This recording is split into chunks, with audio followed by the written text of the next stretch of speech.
Hello అండి, welcome back to our channel. ఈరోజు రొయ్యల పచ్చడి ఎలా ప్రిపేర్ చేసుకోవాలో చూద్దాము. ఇది 2 మంత్స్ నిల్వ ఉంటుందండి. ఇప్పుడు నేను చూపించే ప్రాసెస్లో చేస్తే చాలా ఈజీగా ప్రిపేర్ చేసుకోవచ్చు.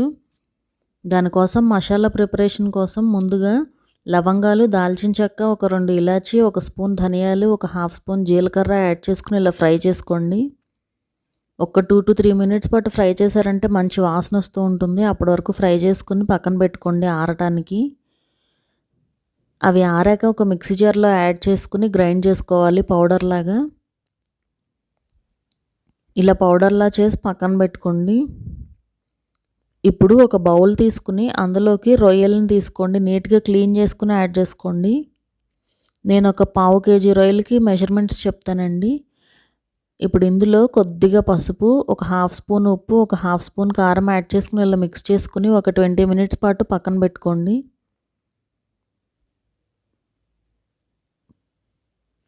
1/2 kgకి ఎగ్జాక్ట్ మెజర్మెంట్స్ చెప్తానండి. మీరు దాన్ని బట్టి మీరు ఎంతైతే క్వాంటిటీ చేసుకుంటున్నారో దానికి పెంచుకుంటూ ఉండొచ్చు.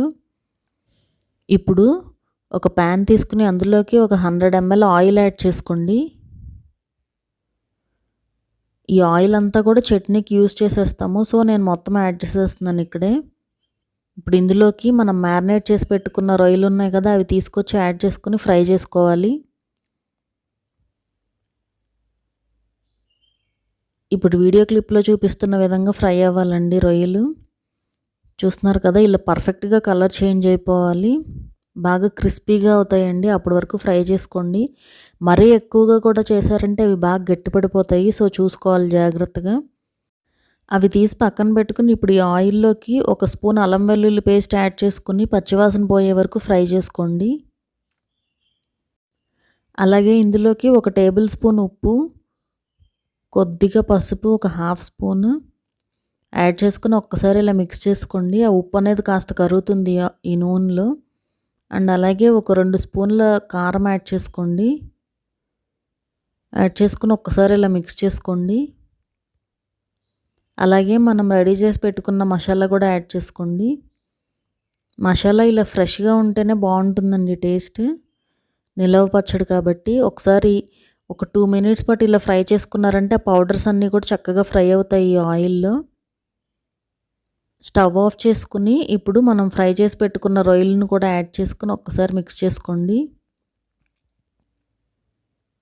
ఇలా మిక్స్ చేసుకుని పర్ఫెక్ట్గా ఆరిపోవాలండి. ఇది చట్నీ అనేది పర్ఫెక్ట్గా ఆరిపోయాక ఇప్పుడు ఈ సైజు నిమ్మకాయలని నేను 2 తీసుకుంటున్నాను. వీటి నుంచి తీసిన జ్యూస్ యాడ్ చేసుకోండి ఇందులోకి. 1/2 kgకి ఒక 2 నిమ్మకాయలు అయితే సరిపోతాయి 1/2 kg రొయ్యలకి. సో ఇలా పర్ఫెక్ట్గా ఒక్కసారి మిక్స్ చేసుకోవడమే. అంతేనండి, రొయ్యల పచ్చడి రెడీ అయిపోయినట్టు. చూసారు కదా, చాలా సింపుల్ ప్రాసెస్ ఇది. అండ్ ఫెయిల్ అవుతుంది అనే ప్రాబ్లం కూడా ఉండదు. పర్ఫెక్ట్గా వస్తుందండి. ఒకసారి అయితే ట్రై చేయండి. మా వీడియో కనుక మీకు నచ్చినట్లయితే సబ్స్క్రైబ్ చేసుకోండి. అలాగే ఆ పక్కనుండే బెల్ ఐకాన్ కూడా క్లిక్ చేయండి. సో దట్ మా అప్డేట్స్ అన్నీ మీకు వస్తూ ఉంటాయి.